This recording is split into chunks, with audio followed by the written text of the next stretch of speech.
Hi students, welcome to toppers institute of competitive examinations. Telangana SI 2019 mains పేపర్ని మనం discuss చేస్తున్నాం. Complicated క్వశ్చన్స్ని తీసుకొని డిస్కస్ చేస్తున్నాం డీటెయిల్గా. ఆ క్వశ్చన్ సంబంధించినటువంటి పీడిఎఫ్ ఫైలు మీకు డిస్క్రిప్షన్లో ఇవ్వడం జరిగింది. ఈ వీడియో కింద డిస్క్రిప్షన్లో ఇవ్వడం జరిగింది.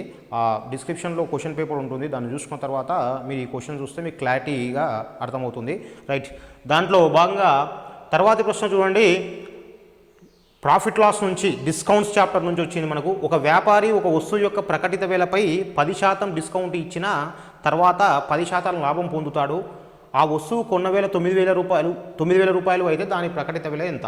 10%. 9,000 రూపాయలకు కొన్నాడు, 9,000 రూపీస్ కొన్నాడు. దాంట్లో 10% దాన్ని ఎంఆర్పి రేటుగా ఫిక్స్ చేశాడు. ఎంఆర్పి రేటు ఫిక్స్ చేసి దాని మీద 10% డిస్కౌంట్ ఇచ్చాడు. అయినప్పటికీ కూడా ఆయనకు 10% లాభం వచ్చింది. అయితే ఆ వస్తువు యొక్క ప్రకటిత వేల ఎంత? ఇక్కడ ఏంటంటే కొన్న వేల ఇచ్చాడు 9,000 రూపాయలు, దాని మీద లాభ శాతం ఇచ్చాడు 10%, దాని మీద మళ్ళీ 10% డిస్కౌంట్ ఇచ్చాడు. అయితే మరి మనకు ప్రకటిత వేల ఎంత అని చెప్పి అడుగుతున్నాడు. చాలా సింపుల్ ప్రాసెస్ ఇది. చూడండి, కొన్న వేల 9,000 రూపాయలు, దీని మీద లాభం ఎంత అంటే 10% ఇంటూ 110. కొన్న వేల 9,000 రూపాయలు, దాని మీద 10% లాభం కాబట్టి ఇంటూ 110. లాభము అంటే 100 ప్లస్, నష్టము అంటే 100 minus. This is equal mark price ఎంతనో మనకు తెలియదు, ఎక్స్. ఈ మార్క్ ప్రైస్ మీద మనం ఏం చేయాలి? 10% డిస్కౌంట్ ఇవ్వాలి. Okay, into 90. ఇది మనకు ఇన్ఫర్మేషన్. సింపుల్, ఒకటే స్టెప్లో మీకు ఆన్సర్ వస్తుంది. దీన్ని సింప్లిఫై చేస్తే ఆన్సర్. సో 0 క్యాన్సల్ అవుతుంది. 9 ఎక్కం 900. Then x is equal to 100 into 11 ఏమవుతుంది అంటే మనకు 11,000. ఇది ప్రకటిత వేల. సింపుల్ లాజిక్, ఒకటే స్టెప్. 9,000 రూపాయలకు ఉన్నాడు, దాని మీద కొంత అమౌంట్ని ఇంక్రీజ్ చేసి ఎంఆర్పి రేటుగా ఫిక్స్ చేశాడు. ఆ ఎంఆర్పి రేటు మీద, మార్క్ ప్రైస్ అంటే ఎంఆర్పి రేటు మన భాషలో చెప్పాలంటే, దాని మీద 10% డిస్కౌంట్ ఇచ్చాడు. అయినప్పటికీ అతడు కొన్న దాని మీద ఆయనకు 9,000 రూపాయల లాభం వచ్చింది. 10% లాభం వచ్చింది. అయితే మరి ప్రకటిత వేల ఎంత అని చెప్పి అంటున్నాడు. ఇక్కడ చూడండి, 9,000 రూపాయలు ఏంది? కొన్న వేల. 9,000 రూపాయల మీద ఆయన 10% లాభాన్ని పొందాడు కాబట్టి ఇంటూ 110 రాసినాం. అంటే ఇది మొత్తం ఏంది అంటే అమ్మిన వేల. ఇది మొత్తం ఏంటి? అమ్మిన వేల. ఎక్కడి నుంచి మొదలు పెట్టినామంటే కొన్న వేల నుంచి మొదలు పెట్టినాం. కొన్న వేల 9,000 రూపాయల మీద 10% లాభంతో అమ్మితే మనకి ఈ అమౌంట్ వస్తుంది. తర్వాత నెక్స్ట్ ఏంటంటే ఇక్కడ చూడండి, ఎక్స్ను మనం ఏమనుకున్నామంటే ప్రకటిత వేల అని చెప్పి అనుకున్నాం. ఎక్స్ను ఏమనుకున్నాం మనం? ఎంఆర్పి రేట్ అనుకున్నాం. మరి దాని మీద 10% డిస్కౌంట్ ఇచ్చి అమ్మిండు. అంటే ఇటువైపు ఉన్నది అమ్మిన వేలనే, అటువైపు ఉన్నది కూడా అమ్మిన వేలనే. ఇటువైపు ఉన్నటువంటి అమ్మిన వేల కొన్న వేల నుంచి మొదలుపెట్టినాం. అటువైపు ఉన్నటువంటి అమ్మిన వేల ప్రకటిత వేల నుంచి మొదలుపెట్టినాం. కొన్న వేల నుంచి అమ్మిన వేలకి వెళ్ళాం, అటు నుంచి ప్రకటన వేల నుంచి అమ్మిన వేలకు వచ్చినాం. కాబట్టి ఇది అమ్మిన వేలనే, అది అమ్మిన వేలనే, కాబట్టి రెండు ఈక్వల్ చేసినాం. సో సింపుల్గా చేస్తే 11,000 రూపాయలు. చాలా రెగ్యులర్గా అడుగుతున్నటువంటి మోడల్. 110/100 కూడా రాసుకోవచ్చు మీరు. 10% పెంచితే అంటే 110/100. ఇక్కడ 10% డిస్కౌంట్ కాబట్టి 90/100. మళ్ళీ 100 క్యాన్సల్ అవుతుంది కాబట్టి నేను మళ్ళీ రాయలేదు. సింపుల్గా ఈ టెక్నిక్ మీద మనము ఓల్డ్ స్టూడెంట్స్కు చాలా లెక్కలు చెప్పాను దీని మీద. ఇక్కడ కూడా మళ్ళీ మనం 4 అంశాలు గుర్తుపెట్టుకోవాలి. ఒకటి ఏంటి అంటే కొన్న వేల, ఒకటి రెండోది ఏంటంటే లాభ శాతం 10%, ఇంకోటి ఏంటంటే డిస్కౌంటు, ఇది ప్రాఫిట్ పర్సంటేజు, ఇది కాస్ట్ ప్రైజు. మనకు అడుగుతున్నది ఏంటంటే మార్కెట్ ప్రైస్. అంటే మొత్తం ఎన్ని అంశాలు ఉన్నాయి ఇక్కడ? మనకు 4 ఉన్నాయి. కొన్న వేల, ప్రకటిత వేల, ప్రాఫిట్ పర్సంటేజు, డిస్కౌంట్. ఈ 4గింటిలో మీకు ఏంటంటే 3 ఇచ్చి 4వ అంశాన్ని అడుగుతాడు. ఈ లెక్క తీసుకుంటే కాస్ట్ ప్రైజ్ ఇచ్చాడు, ప్రాఫిట్ పర్సంటేజ్ ఇచ్చాడు, డిస్కౌంట్ పర్సంటేజ్ ఇచ్చాడు. మనకేమడుగుతున్నాడు? మార్కెట్ ప్రైజ్ అడుగుతాడు. అదేవిధంగా ఇట్లా అడుగుతాడు క్వశ్చన్. ఒక వస్తువు యొక్క ప్రకటిత వేల 11,000 రూపాయలు, దాని మీద 10% రాయితీని ఇచ్చి, ఒక వస్తువు యొక్క ప్రకటిత వేల 11,000 రూపాయలు, దాని మీద 10% రాయితీ ఇచ్చి 10% లాభాన్ని పొందితే అసలు ఆ వస్తువు యొక్క కొన్న వేల ఎంత అని చెప్పి అంటాడు. మనం సింపుల్గా ఇదే టెక్నిక్ తో ఆన్సర్ చేసేస్తాం. కొన్న వేల తెలియదు ఎక్స్, దాని మీద 10% లాభం కాబట్టి 110.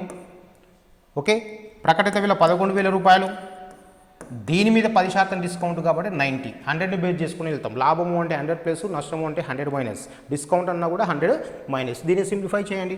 0 cancel, 11 ఎక్కం 1100. X is equal to 100 into 9, 900 పక్కన 0 అయిపోయాయి. ఇట్లా 4 అంశాల్లో మీకు 3 ఇచ్చి 4వది అడుగుతాడు. Very very very easy technique ఇది. నీకు ఏ పుస్తకంలో ఈ టెక్నిక్ దొరకదు. దీని ప్రొసీజర్ వేరే ఉంటుంది.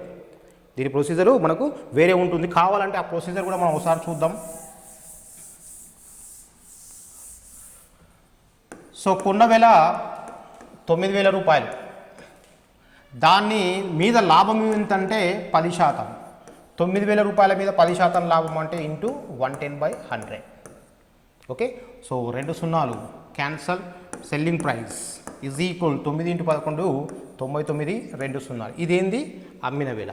9,000 రూపాయలకు కొన్నాం, 10% లాభానికి అమ్మితే మనకు 9,900 రూపాయలు వచ్చింది. ఇది అమ్మిన వేళ వరకు వచ్చినాం. ఇక్కడ నుంచి మళ్ళీ మనం ఏం చేయాలంటే ప్రకటిత వేళకి వెళ్ళాలి. ప్రకటిత వేళ ఎంత ఇచ్చినాం మనం? ప్రకటిత వేళ మీద డిస్కౌంట్ 10% ఇచ్చినాం. ప్రకటిత వేళ 100% అనుకుంటే 10% డిస్కౌంట్ ఇస్తే మనం ఎంత కమ్మినట్టు? 90% కమ్మినట్టు. సో ఇదేంటి? Market price. ఇదేంటి? డిస్కౌంట్. ఇదేంటి? Selling price. ఇదేంటి? Selling price.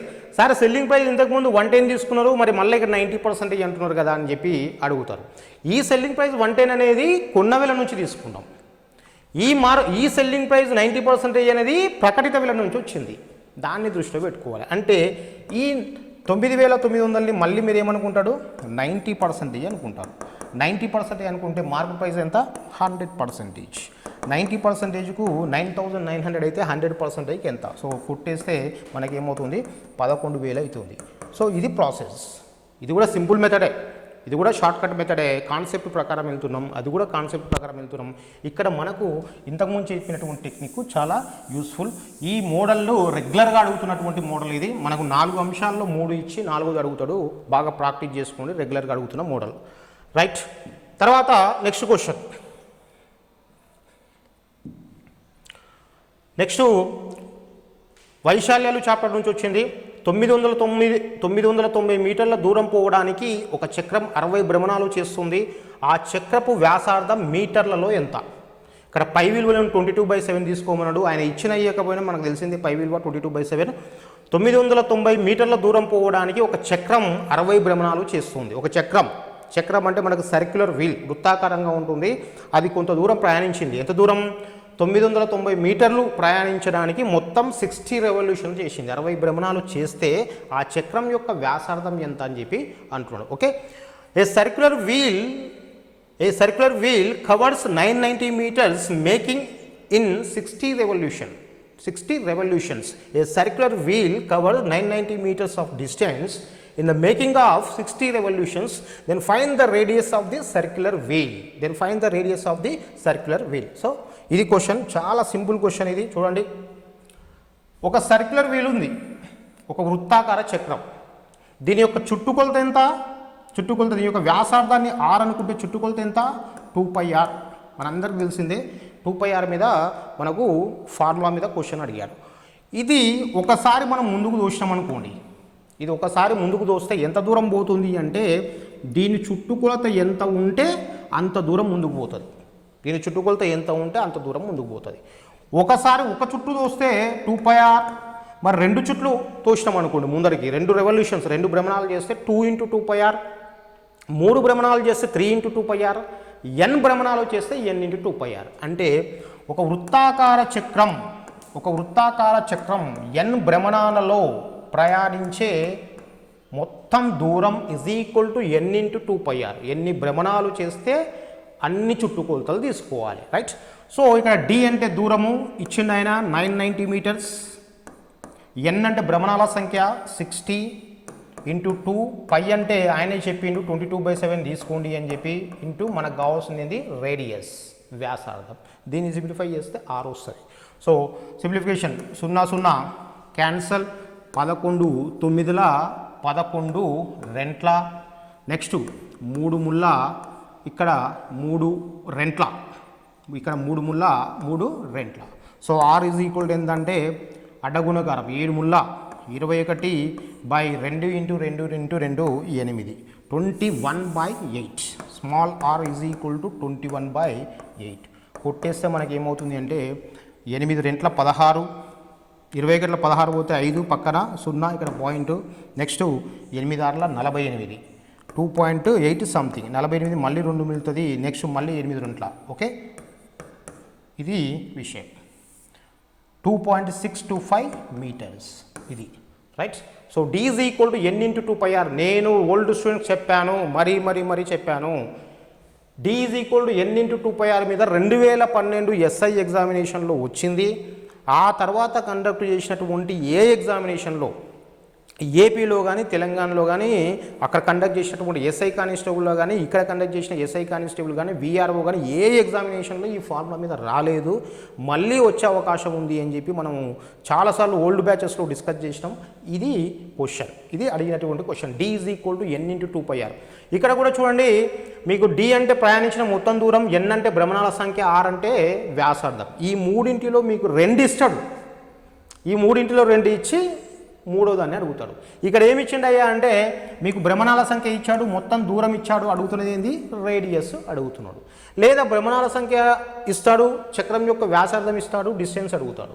లేదు డిస్టెన్స్ ఇస్తాడు, వ్యాసార్థం ఇస్తాడు, భ్రమణాల సంఖ్య అడుగుతాడు. D is equal to n into 2πr. ఇదేం సూత్రం కాదు.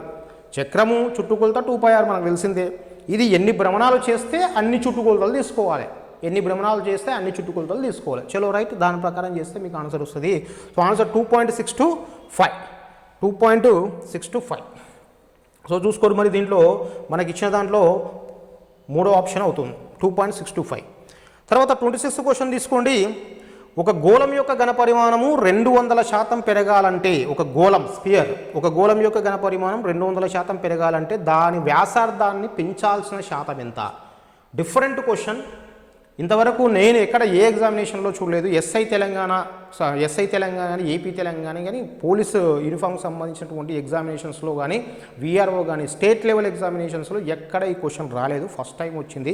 ఓకే, సో ఒక గోళం యొక్క ఘనపరిమాణం 200% పెరగాలంటే దాని వ్యాసార్థాన్ని పెంచాల్సిన శాతం ఎంత? By how much percentage should the radius of the sphere be increased so that the area of the the volume of the sphere should be 200% increased. Okay, should be 200% increased. ఒక గోళం యొక్క వ్యాసార్థం ఎంత శాతం పెంచితే దాని ఘనపరిమాణం 200% పెరుగుతుంది. క్వశ్చన్ కొంచెం రివర్స్లో మాట్లాడుకుంటే మనకు అర్థమవుతుంది.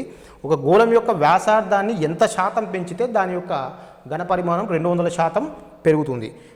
ఈ క్వశ్చన్ డిస్కస్ చేసే కంటే ముందు జనరల్గా మనం మాట్లాడదాం క్వశ్చన్ని. యూజువల్గా ఇంతకుముందు మనకి ఈ క్వశ్చన్ ఎట్లా అడుగుతుండే అంటే, ఒక గోళం యొక్క వ్యాసార్థాన్ని 20% పెంచితే, ఒక గోళం యొక్క వ్యాసార్థాన్ని 20% పెంచితే దాని ఘనపరిమాణం ఎంత శాతం పెరిగేది, దాని ఘనపరిమాణం ఎంత శాతం పెరిగేది అనేది ప్రశ్న. If the radius of the spear is increased by 20%, what is the growth percentage of it's value? ఇది క్వశ్చన్. ఓకే, మరి దాన్ని ఎలా చేసేవాళ్ళం అంటే, గోళం యొక్క ఘనపరిమాణం సూత్రం మన అందరికీ తెలిసిందే, 4/3πr³. 4/3πr³. 4/3 కాన్స్టెంట్. దీంట్లో వ్యాసార్థాన్ని పెంచినా ఏం పెంచినా 4/3 మారదు. 4/3 ఎప్పటికీ 4/3. ఏ లెక్కలో తీసుకున్నా పై అంటే అది కూడా స్థిర విలువ 22/7, అది కూడా మారదు. మరి మారేది ఏందయ్యా అంటే రేడియస్, వ్యాసార్థం. దాన్ని మార్చినాం. ఎంత మార్చినాం అంటే 20% పెంచినాం.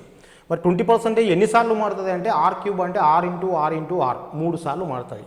మనం అసలు వ్యాసార్థాన్ని 100 అనుకుంటే 20% పెంచినాం కాబట్టి 120/100 ఇంటూ 120/100 ఇంటూ 120/100. అసలు ఘనపరిమాణాన్ని మనం 100 అనుకుంటే అది 3 సార్లు మారుతుంది. 120/100 ఇంటూ 120/100 ఇంటూ 120/100. ఎందుకు 120 అంటే 20% పెరుగుతుంది. ఓకే, అసలు ఘనపరిమాణం 100 అనుకుంటే. ఇది సింప్లిఫై చేస్తే మనకు ఆన్సర్ ఘనపరిమాణంలో పెరుగుదల శాతం ఏంది అనేది మనకు తెలిసిపోతుంది. బట్ ఇక్కడ క్వశ్చన్ ఏంటంటే, ఘనపరిమాణంలో పెరుగుదల శాతాన్ని ఆయనే ఇచ్చి వ్యాసార్థంలో పెరుగుదల శాతం అడుగుతున్నాడు. వ్యాసార్థంలో పెరుగుదల శాతం అడుగుతున్నాడు. అయితే ఈ కాన్సెప్ట్ ఇంతకుముందు కవర్ కాలేదా అంటే వైశాల్యం మీద కవర్ అయింది, వైశాల్యంలో కవర్ అయింది. వైశాల్యంలో ఎన్నిసార్లు తీసుకుంటామంటే 2 సార్లు తీసుకుంటాం. వృత్తం యొక్క వైశాల్యం πr², πr² కాబట్టి 2 సార్లు తీసుకుంటాం, మనకు క్యాలిక్యులేషన్ ఈజీ. బట్ ఇక్కడ మాత్రం ఏంటి అంటే ఘనపరిమాణం అంటే 3 సార్లు తీసుకుంటాం కాబట్టి క్యాలిక్యులేషన్ కొంచెం డిఫికల్టీగా ఉంటుంది. చూడండి ఒకసారి, మనకు వ్యాసార్థంలో పెరుగుదల శాతం ఎంత అన్నాడు తెలియదు కాబట్టి దాన్ని మనం ఏమనుకుంటాం, x అనుకుందాం. So 100 + x, 100 + x/100. ఎందుకు 100+x అంటే ఎంత పెరిగితే అంత ప్లస్. 20% పెరిగితే 100+20, 10% పెరిగితే 100+10. బట్ ఇక్కడ x పర్సంటేజ్ అనుకున్నాం కాబట్టి 100+x/100. ఎన్నిసార్లు తీసుకోవాలి ఇట్లా అంటే 3 సార్లు తీసుకోవాలి. a into a into a ఏంది a³ కాబట్టి మనం కూడా ఇది 3 సార్లు అంటే పవర్ క్యూబ్ రాస్తే చాలు. ఈజ్ ఈక్వల్ అసలు ఎంత, అసలు గణ పరిమాణం ఇంటూ 100. ఇది మొత్తం దీంట్లో మార్పు ఏమవుతుంది అయ్యా అంటే 200% పెరుగుతుంది. 200% పెరుగుతుంది అంటే దీని యొక్క ఫలిత విలువ ఎంత వస్తుంది? 300% వస్తుంది. ఎందుకు 300% వస్తుంది అంటే ఇక్కడ 200% పెరుగుతుంది.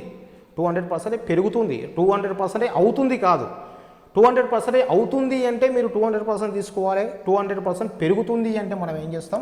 300% తీసుకుంటాం. ఇంతకుముందు 20% పెరిగింది అంటే 100+, ఏదైనా 100 కలిపి తీసుకోవాలి.